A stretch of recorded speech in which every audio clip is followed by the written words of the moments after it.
guys, and welcome to today's episode. In today's episode, we're going to be talking about basic cryptography, the introduction level. Talking about the history, the differences between symmetric and asymmetric keys, hash functions, and this breakdowns are what some schools will cover at this early stage. It's more like it's a direct curriculum for all universities.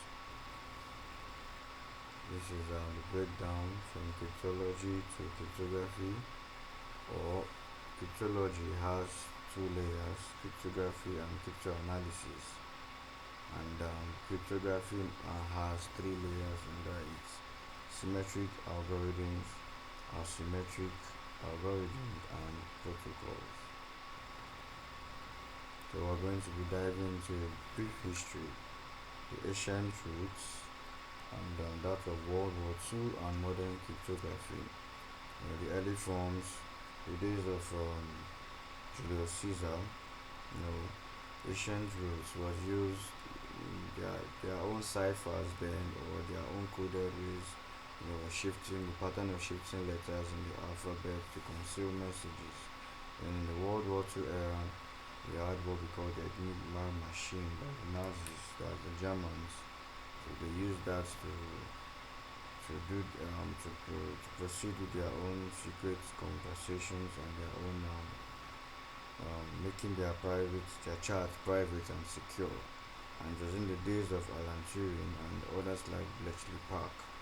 So that was the major turning point for the Nazis, that the Germans. And about modern cryptography, we now rely on complex mathematical algorithms instead of clever tricks as was used in the early days, enabling internet security, mobile apps, mobile banking, messaging apps, and crypto platforms and others. So this diagram contains um, syntaxes of how coded information was used in the early days. So each of them have their meanings though. So this is the table and the differences between symmetric and asymmetric cryptography. So the features between both of them, they have the key usage, the speed, which one is faster, and the two examples for both of them, and the use case in general. So the symmetric key, they use same key for encryption and decryption, while for the asymmetric, one key for encryption and one key for decryption. That's to open and to lock it. So the speed, asymmetric keys are faster than asymmetric. Then on the examples, we have the AES for the symmetric and the DES. Then the asymmetric, we have the RSA and the BCC. And both of them are used for file encryption, secure channels, digital signatures, to secure mails.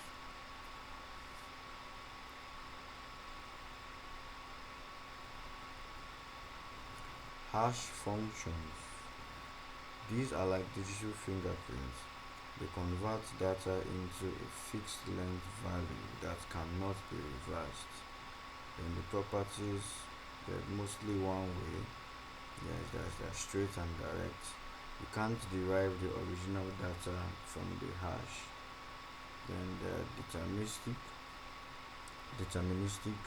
same input always gives same output results.